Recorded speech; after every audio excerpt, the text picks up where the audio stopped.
This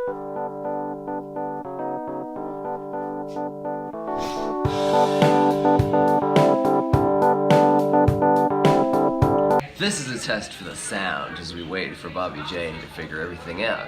Out into the Mivutton geothermal lakes. Whew. Rotten eggs.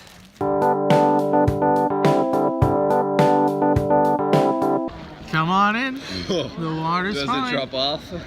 No.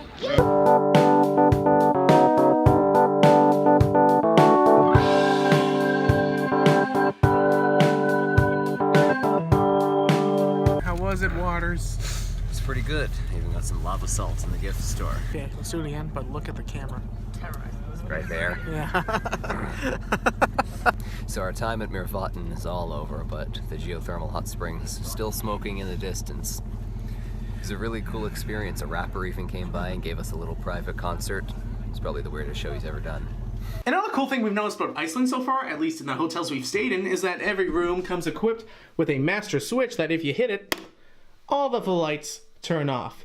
Hit it again, and they turn back on. And this is because saving energy in Iceland is very important and very cool. You know what else is very important and very cool? That I don't miss my checkout time, so let's go. We've also noticed that all of the showers so far have this knob, so that's pretty cool. Okay, so it's still snowing outside, but we've got our flight out of Akureyri later this afternoon. So we'll see about that flight, right, Bobby? Right. Ah, just the camera, very nice. Let's go to the snow.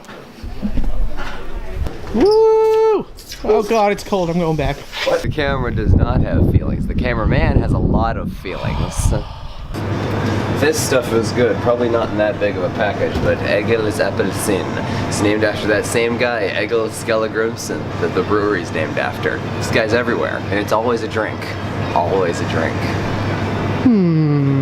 It's carbonated orange beverage, so Bobby, why don't you have a sip and tell us what you think? The suspense is killing me. What do you think? What do you think? What do you think? What do you think? It tastes like really good orange soda. There you go, I told you. Actually, that's some of the best orange soda I've ever had. So we figured out the Icelandic keyboard. It turns out these people are so nice. Look at this, look at this. They even left us a little set of instructions right above the keyboard on how to do exactly what we couldn't figure out how to do.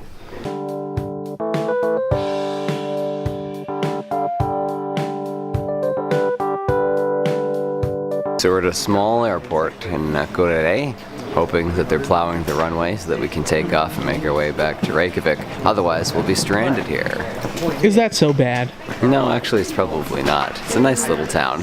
So we've got an hour here to kill out in Akureyri's airport. So I'm joined by Drew Jensen, who's also here on the trip. And Drew, Stop hitting the table. You're shaking the camera. I want to say there's a really culture shock. Did you think there was a culture shock? Because it's like the food is like kind of similar, but it's better than the U.S. food. Right. What, I don't know, was there a culture shock for you? Not necessarily. I think the language as well was an interesting thing.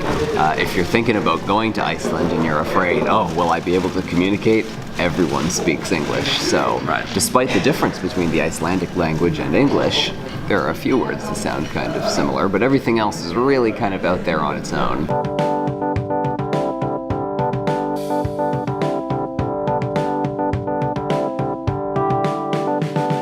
Well, we've landed.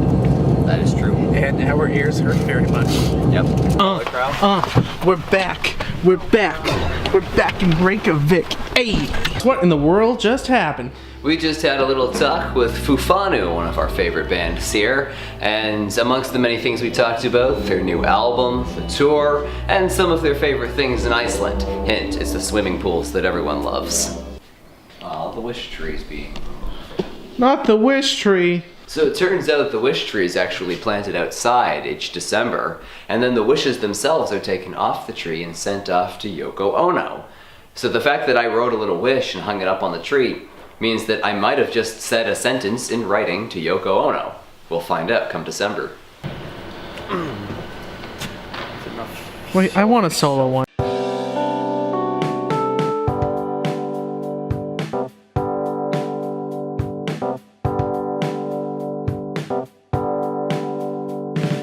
Backstage here with Biggie Vera from the band Goose Goose.